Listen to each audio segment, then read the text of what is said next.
Olá pessoal, tudo bem? Aqui quem vos fala é o professor Pitágoras Aires, professor de História. Hoje nós iremos analisar o governo do Ernesto Geisel, que foi o quarto presidente do regime militar. Vamos lá. O Ernesto Geisel assumiu o poder no ano de 1974. 15 de março daquele ano, assumia o Executivo Nacional e o governo de Geisel iria se estender até o ano de 1979. O seu governo foi marcado pelo início de um processo que foi o processo de distensão política. Foi ele que começou o abrandamento do regime. O Geisel, ele fazia parte de uma ala das Forças Armadas que achava que já era momento de preparar o terreno para que no futuro, no momento vindouro, o poder fosse entregue aos civis. Então, quando a gente falar de Geisel, sempre recorde desse aspecto. Foi o seu governo que dá início ao processo de distensão política. E, claro, segundo as próprias palavras do Geisel, esse processo de abertura deveria ser lenta, gradual e segura. Vamos tentar interpretar. Por que lenta, gradual e segura? Porque os militares que eram favoráveis a esse processo de distensão política, eles queriam entregar, no momento vindouro, o poder para civis que fossem de confiança. Eles queriam que esse processo fosse um processo controlado por eles. Mas a gente pode perceber que depois de uma década de regime militar, a gente percebe no seio social cada vez mais um clamor por democracia. Quando Geisel assumiu o poder, a gente estava vivendo um momento de expansão econômica. Lembre que em 73 nós tivemos o PIB atingindo quase 14% de crescimento. A gente estava ali no auge do milagre.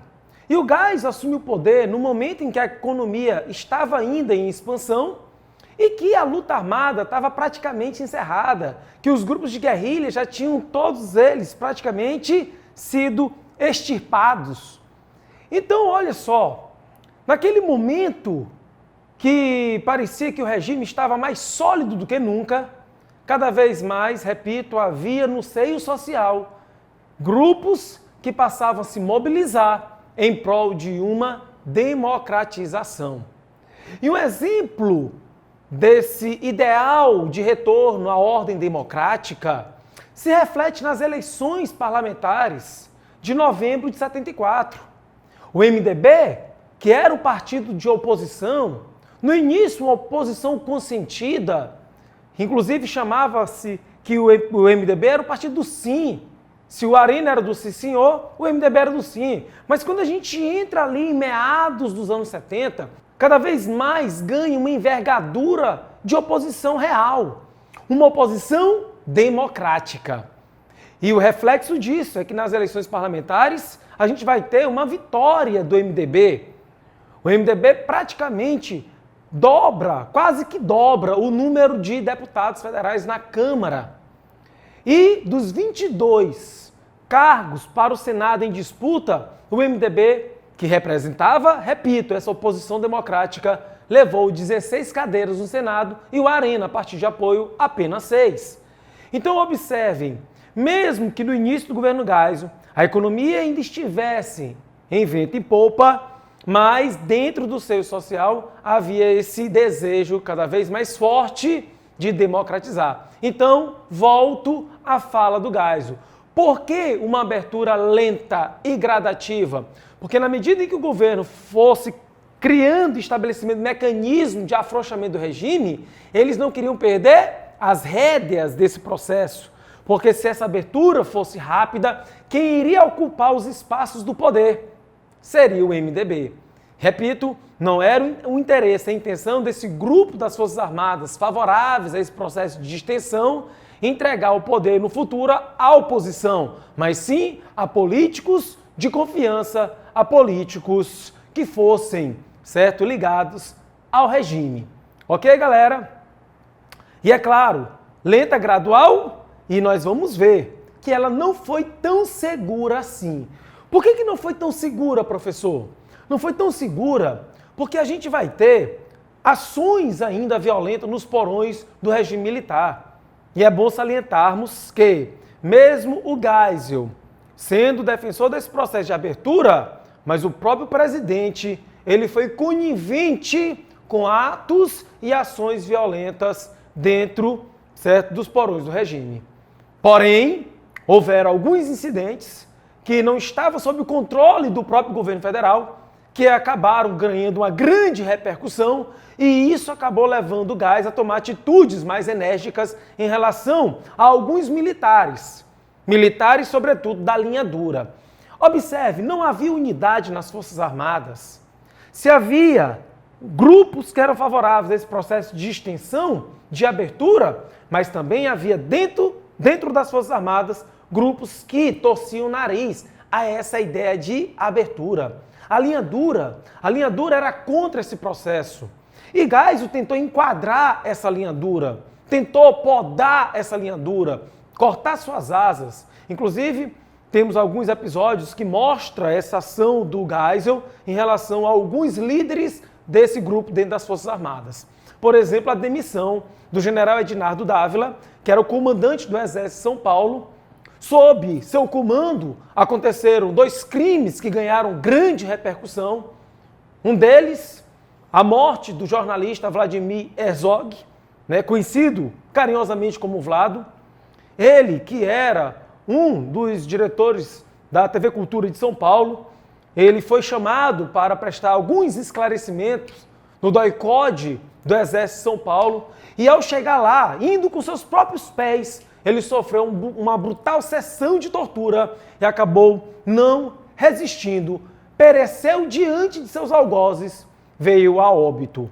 Inclusive, os seus algozes acabaram forjando uma cena de suicídio, uma cena ridícula, que nem é preciso ter conhecimento em perícia criminal para ver que essa cena foi forjada. Isso ganhou uma grande repercussão e o próprio Geisel deu um recado ao comandante do Exército de São Paulo, que era da linha dura. Ele não iria tolerar situações como essa. Interessante que a morte do Herzog aconteceu em outubro de 1975.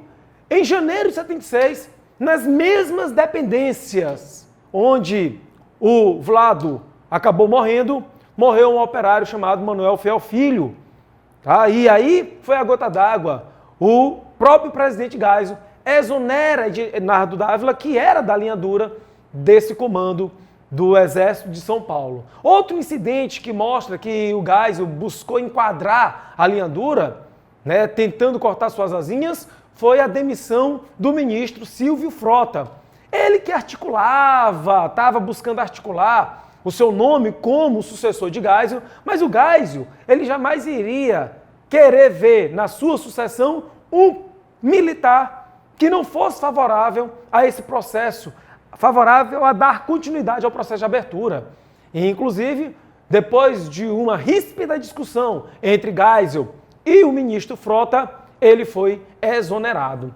Isso mostra que o Geisel teve que enfrentar, certo, 2 forças. De um lado, a oposição democrática, que queria uma abertura célere, rápida, representada pelo MDB. Do outro lado, a linha dura, que não queria nem imaginar realmente o retorno à democracia. Beleza? É bom também destacar que, como em 74 nós tivemos uma vitória acachapante do MDB nas eleições parlamentares, e o próprio Geisel, pensando nas eleições municipais em 76, que o MDB poderia ampliar ainda mais sua força, foi lançada uma lei, a Lei Falcão. A Lei Falcão foi uma lei que buscava limitar o acesso dos candidatos a prefeituras e às câmaras municipais, tá? Acesso desses candidatos ao rádio e à TV. A ideia é o quê? Não deixar os candidatos à prefeitura e à vereança terem acesso livre aos rádios e às TVs, porque eles poderiam tocar mais facilmente o coração de uma população que cada vez mais também se sentia sensibilizada com a ideia de democratização. Tá? Agora, um detalhe. Se ele assume o poder e a economia ainda ia bem, mas a gente começa a perceber nos anos seguintes à posse do Geisel, um processo de desacelerar da economia. O PIB ainda tinha um crescimento relativamente bom, seria ótimo se comparado com o nosso crescimento de hoje, né? Mas, comparado com a época do milagre, a época do Médici, a gente percebia que havia cada vez mais uma redução do crescimento do PIB, uma desaceleração. Somando-se a isso, o governo cada vez mais buscando incentivar a expansão econômica, gastou muito dinheiro e a gente sabe que os anos 70 foram marcados por uma crise. Em 73, os países árabes efetivaram o chamado choque do petróleo, quando aumentaram o preço do barril do petróleo no mercado internacional para retaliar o apoio que o Ocidente dava a Israel na guerra contra os árabes. E aí o que acontece? Isso acabou fazendo com que houvesse um refluxo econômico em âmbito internacional. Mas o governo, ainda gastando demais para fomentar um crescimento, acabou cada vez mais endividando esse país. E gradativamente a gente percebe um desacelerado crescimento econômico e, ao mesmo tempo, um crescimento da inflação. E é nesse momento que também a gente percebe cada vez mais os efeitos negativos no âmbito da sociedade do milagre econômico. A política econômica dos militares vai promover um crescimento desmedido das desigualdades sociais. E é claro que isso cada vez mais dava ânimo, dava força à oposição. Mesmo com a Lei Falcão, o MDB sagrou-se vitorioso nas eleições municipais. As outras eleições iriam acontecer em 78, dessa vez eleições parlamentares. E o governo, já antevendo uma derrota, muda as regras do jogo durante o jogo. Em abril de 1977, o governo Geisel lança um pacote de medidas que ficou conhecido na história como o pacote de abril. Dentre as medidas, ficou estabelecido que nas eleições para o Senado de 78 seriam 2 vagas, A metade dessas vagas seriam 2 senadores por estado, um dos senadores em cada estado seria indicado pelo governo. Ou seja, não seria escolhido pelo voto popular. Eram chamados senadores biônicos. E é fácil a gente concluir. Se são 2 senadores por estados que seriam escolhidos nas eleições de 78, se um deles era escolhido pelo governo, qual seria a sigla partidária desse senador escolhido? Seria do Arena. Então a metade das vagas seria do próprio partido do governo. E a outra metade seria disputada pelo partido do governo com o partido da oposição. Mas já garantia, sim, previamente, certo, que no Senado não haveria condições do MDB atingir a maioria. Outra coisa que o Geisel determinou nesse pacote de medidas foi o aumento do mandato presidencial, que era de 5 anos para 6 anos. Quer dizer o quê? Ele sabia que o próximo presidente ainda seria um militar e era preciso dar mais tempo a esse militar para conduzir o processo de abertura. Então o mandato presidencial foi esticado para 6 anos. E além disso, houve mudança também nas regras, nas eleições proporcionais para a Câmara dos Deputados, fazendo com que aumentasse a bancada federal dos estados onde havia uma força maior do Arena, sobretudo os estados do Nordeste. Enfim, a verdade é que essa abertura é feita de idas e vindas, ou seja, de progressos e retrocessos. Por quê? Porque na medida em que o governo vai criando um abrandamento, por exemplo, abrandou-se a censura prévia na imprensa escrita. O próprio Geisel, ele vai revogar no ano de 78 o AI-5, é ele o responsável pela revogação do pior e maior instrumento de arbítrio do regime militar. Mas, na medida em que essa oposição buscava se agigantar, lançava-se medidas autoritárias para conter o avanço dessa oposição. Ok? E aí, um outro elemento importante que a gente deve destacar é que, diante dessa crise do petróleo, a gente vai ter ações do governo para tentar conseguir fontes alternativas de energia. Foi o governo Geisel que lançou o PROALCO, Programa Nacional do Álcool, que a ideia era utilizar o etanol como fonte energética. Nesse momento vai se proliferando aí os automóveis movidos a álcool. Tá? Temos também, por exemplo, a construção de grandes hidrelétricas como Itaipu, Tucuruí, Sobradinho. E foi o Geisel que fez um acordo nuclear com a Alemanha para instalar termonucleares na região de Angra dos Reis. Agora um detalhe, no final do governo do Geisel, cada vez mais se avolumavam os movimentos sociais. A gente percebia cada vez mais a sociedade civil se organizando. E a gente vai ter alguns movimentos que devem ser destacados. Merecem. Primeiro, em 78, a gente vai começar a perceber uma movimentação cada vez mais intensa dos operários no ABC paulista. Tá?